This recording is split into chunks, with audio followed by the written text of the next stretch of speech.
Okay, so you want to own a hotel. You find a building with 100 rooms. You charge $200 per night. On a sold-out Saturday, the property can generate $20,000 in room revenue before breakfast, parking, drinks, or late checkout fees are added.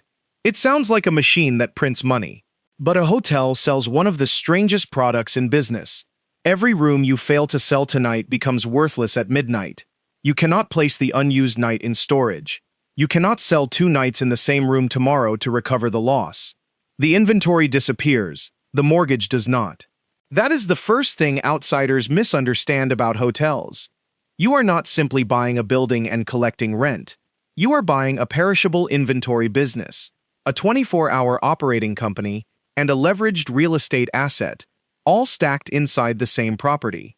And each layer can make money. Each layer can also destroy you.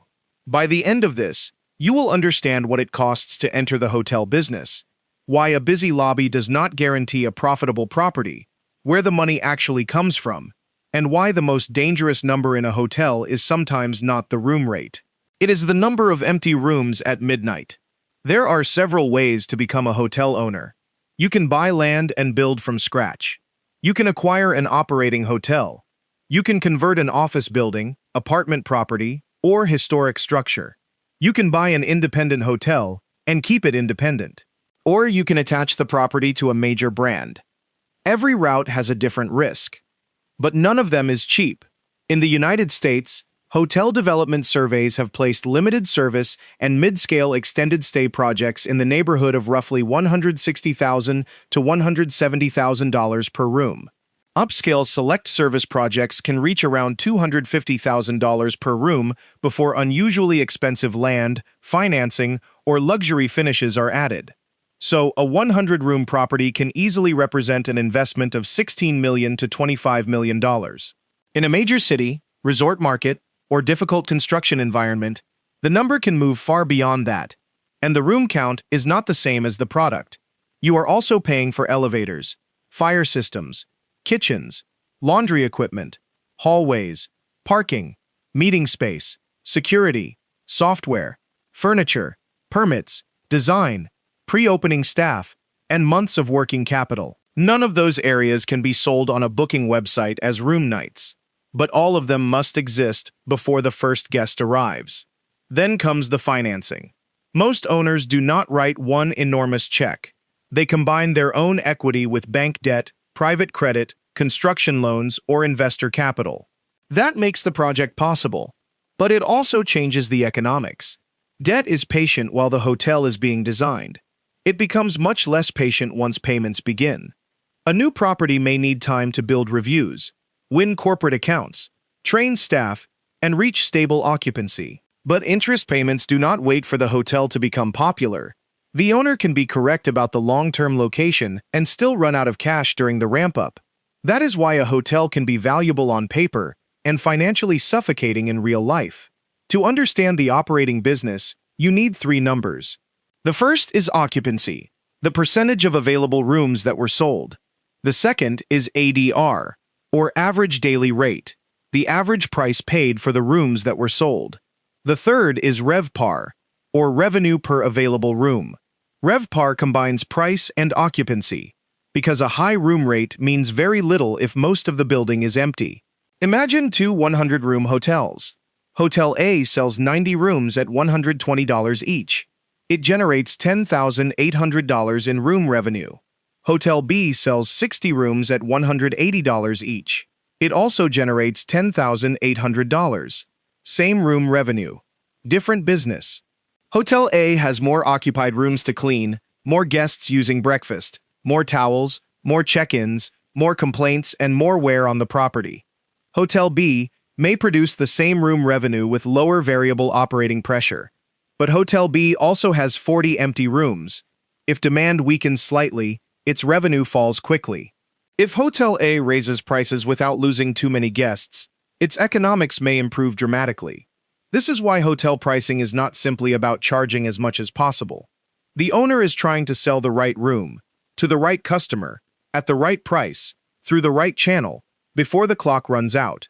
A room sold cheaply may be better than an empty room, but not always. If the booking comes with a platform commission, free breakfast, loyalty costs, housekeeping expenses, credit card fees, and heavy discounting, the room can produce revenue without producing much profit. This is the hotel version of a dangerous illusion. A full building feels successful. A profitable building is successful. Those are not the same thing. Room revenue is usually the center of the model. But sophisticated hotel owners do not think only in terms of rooms. They think in terms of total value per guest and total profit per square foot. A business traveler may pay for parking, breakfast, laundry, a meeting room, and a late checkout. A resort guest may buy drinks, dinner, spa treatments, activities, transportation, and an upgraded room. A wedding may occupy a ballroom, fill dozens of rooms, create catering revenue, and bring in guests who would never have discovered the property otherwise. That is why two hotels with the same occupancy and the same ADR can produce completely different financial results. One property sells a bed. The other sells an ecosystem around the bed. But additional revenue is not automatically good revenue. Restaurants are labor-intensive. Spas require trained staff. Conference space consumes valuable real estate and may sit empty outside event periods. Pools increase maintenance, insurance, and energy costs. Room service can look luxurious while quietly losing money. The correct question is not, how many revenue streams can this hotel create? It is, which revenue streams produce enough contribution after the direct cost of delivering them? Sometimes the best hotel is not the one with the most amenities. It is the one that knows exactly which amenities its customers will pay for. There is also a second source of value that many first-time owners miss: the real estate itself. A hotel can generate an ordinary annual cash yield and still become a successful investment if the owner improves the property, raises its operating income, benefits from a strong location, refinances carefully, or sells the building at a higher value. Imagine buying an aging independent hotel in a strong location. You renovate the rooms, you improve reviews, you replace an inefficient restaurant with a smaller breakfast concept, you introduce paid parking. You build relationships with local businesses. You raise the property's annual operating income. You have not simply increased this year's profit. You may also have increased the amount a future buyer is willing to pay for the building. The opposite is also true. A hotel can report healthy room revenue while the underlying asset loses value because the neighborhood weakens, the building becomes obsolete, renovation requirements grow, or the debt becomes too expensive. This is where hotel ownership becomes different from running a normal store. You are not only operating a business inside the building, you are constantly changing what the building is worth. A guest sees one hotel. Financially, there may be 5 businesses stacked inside it. The first is the property owner, who owns the land and building. The second is the operator, who hires staff and runs the daily business.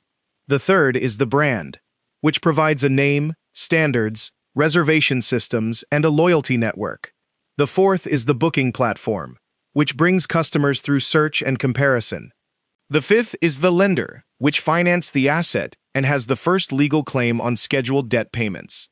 Sometimes one company controls several of these layers. Often it does not. This is why hotel revenue can be misleading. Money reaches the front desk, but much of it is already promised. The booking platform may take a commission. The brand may collect royalties or program fees. The management company may earn a base fee and sometimes an incentive fee. The lender receives principal and interest. Employees, insurers, utilities, vendors, and tax authorities are paid. The owner gets what remains. This does not mean brands or booking platforms are useless. A major brand can reduce the fear of booking an unfamiliar hotel in an unfamiliar city. It can supply loyal customers, corporate contracts, technology, and operating standards. But a brand is not a guarantee of profit. It is an expensive customer acquisition and trust system. At the end of 2024, Marriott reported more than 9,300 properties in its worldwide system, while owning or leasing less than 1% of them.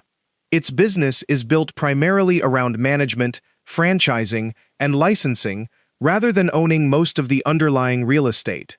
That tells you something important.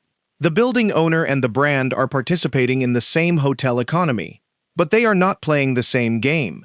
The owner is paid after expenses. The brand is often paid from revenue. Now we reach the most dangerous part of the model. Hotels have variable costs. An occupied room needs cleaning, laundry, toiletries, energy, and transaction processing. But hotels also carry large fixed or semi-fixed costs. The front desk still needs coverage when occupancy is weak. The building still needs security. Elevators still need inspections, insurance, property taxes, software, maintenance contracts, and debt payments continue. Certain floors can be closed temporarily, but the owner cannot shrink the mortgage because Tuesday was slow. This creates operating leverage. When demand is strong, additional room revenue can become extremely valuable because many basic costs are already being paid. When demand falls, the same structure works in reverse. A 10% decline in revenue can create a much larger decline in profit because the costs do not fall at the same speed. The hotel business can therefore move from comfortable to painful very quickly. A convention is canceled. A new competitor opens nearby. An airline removes a route. A storm damages the destination. A corporate customer changes its travel policy. A recession reduces discretionary trips. The rooms disappear from the booking calendar. But the building remains fully present on the balance sheet. A real example came from San Francisco. In June 2023, Park Hotels and Resorts stopped making payments on a $725 million non-recourse loan secured by the Hilton San Francisco Union Square and Park 55. Together, the properties contained almost 3,000 rooms. Park said it expected the hotels to be removed from its portfolio and later described an effective exit from the two properties. The lesson is not that San Francisco hotels can never work. The lesson is that even enormous branded properties in globally recognized locations can become trapped when market demand, operating conditions, asset value, and debt no longer fit together. A famous sign cannot renegotiate a loan. A large lobby cannot create a convention. And real estate only feels permanent until the cash flow underneath it changes. Suppose you avoid the major chains and create your own hotel. Now you escape certain franchise fees. You control the design, the guest experience, the pricing strategy, the food, the renovation schedule, and the identity of the property. That freedom can be extremely valuable. An independent hotel can become distinctive in a way a standardized chain property cannot. It can respond to local demand, build a direct following, and avoid paying for systems it does not need. But independence does not remove the work performed by a brand. It transfers that work to you. You must create awareness. You must convince a guest that the photos are accurate, the rooms are safe, and the service will be reliable. You need technology, marketing, reviews, distribution, and repeat customers. The independent owner saves the brand fee but must build trust from zero. A branded hotel pays for inherited trust but gives up money and control. Neither structure is automatically superior. The right answer depends on the market. In a destination where travelers seek unique experiences and book through social media, reviews, or travel guides, an independent hotel may have an advantage. Near an airport, highway, corporate district, or convention center, travelers may prefer a known brand, predictable standards, and loyalty points. The mistake is treating the brand as either magic or theft. It is a tool, and like every tool, it only creates value when the benefit is greater than the cost. Consider owner 1. She buys a 40-room independent hotel in a regional tourist town. She lives nearby, manages the property herself, builds relationships with local tour operators, and encourages direct bookings. She keeps the service simple, closes certain facilities during the slow season, and avoids a third-party management fee. Her hotel may generate modest revenue compared with a major city property, but she controls more of each dollar. There is a catch. She has not purchased passive income. She has purchased a job attached to real estate. When the night manager quits, it becomes her problem. When a guest complains at 2 in the morning, it becomes her problem. When the roof leaks during the high season, it becomes her problem. If she eventually builds a capable team and a strong direct booking base, the property can become an attractive small business and a valuable asset. But in the early years, the owner may be the cheapest employee in the building. Now consider owner 2. He develops a 200-room branded hotel near an airport. He uses substantial debt, hires a professional management company, and connects the property to a global reservation and loyalty system. He pays more fees and gives up more control, but he does not need to personally manage housekeeping schedules or answer every guest complaint. The property can pursue airline crews, corporate accounts, conferences, and loyalty travelers at scale. His revenue is much larger. So are the consequences of a mistake. If the airport loses traffic, if construction costs exceed the budget, if interest rates make refinancing difficult, or if the hotel opens into a weak market, the fixed cost structure becomes brutal. The independent owner may be trapped by the job. The large owner may be trapped by the capital structure. One business demands time. The other demands scale, liquidity, and patience. This is where the simple calculation of purchase price divided by annual profit can become misleading. A hotel building, furniture, equipment, and certain improvements may be depreciated for tax purposes under the rules of the country where the property operates. That does not mean the building is physically disappearing at the same speed. It means accounting and tax rules may recognize that components of the asset wear out over time. For some owners, depreciation can reduce taxable income and improve the after-tax economics of the investment. But depreciation is not free money. The carpets really do wear out. The air conditioning systems really do fail. The bathrooms really do become dated. The tax deduction exists because the owner will eventually need to reinvest in the property.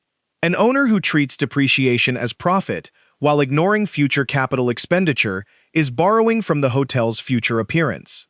The building may still look valuable on a spreadsheet. The guests will notice the difference. The future threat is not that people will suddenly stop traveling. It is that the reasons, timing, and channels through which they travel will continue to change. Remote and hybrid work can alter traditional business travel. Short-term rentals compete for families and groups. Online platforms stand between hotels and customers. New technology can improve pricing and staffing, but it also makes comparison easier and customer loyalty harder to own. At the same time, labor, supplies, insurance, utilities, and staffing remain major concerns for operators. In a 2026 AHLA survey, hotel owners identified goods, labor, occupancy volatility, utilities, insurance, and workforce shortages among their leading operating pressures. The danger is not always that room rates collapse. The danger is that room rates rise more slowly than the cost of operating the building. A hotel can charge more than it did 5 years ago and still become less profitable. At the same time, location remains powerful. A well-positioned hotel near a hospital, airport, university, convention center, industrial zone, or major attraction can serve demand that cannot be downloaded or moved online. That is why the best hotel investments are not simply bets on tourism. They are bets on durable reasons for people to sleep in a particular place. The owner must ask, who needs to be here? Why can they not complete the trip remotely? How often will they return? Who controls the relationship when they book? What happens to this building if hotel demand permanently changes?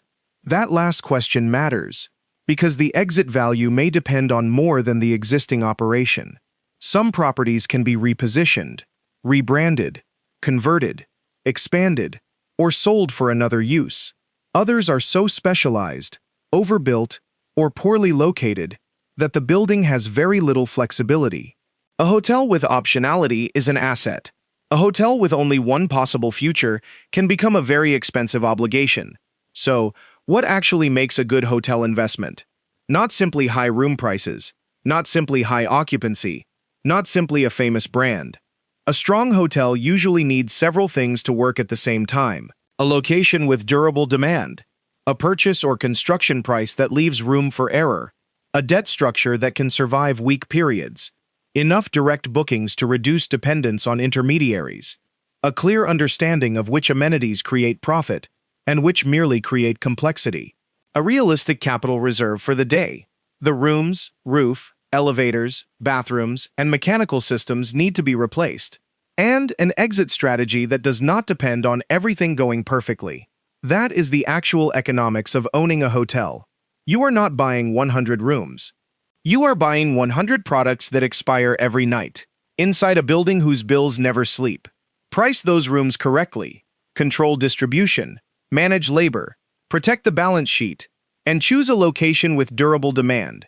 And the property can become an extraordinary combination of cash flow and real estate value. Get the debt, timing, market, or operating structure wrong, and a busy lobby can hide a weak investment for years. At midnight, every hotel starts over. The sold rooms become yesterday's revenue. The empty rooms become nothing. And the owner wakes up with the same building, the same loan, and one more night to get the economics right.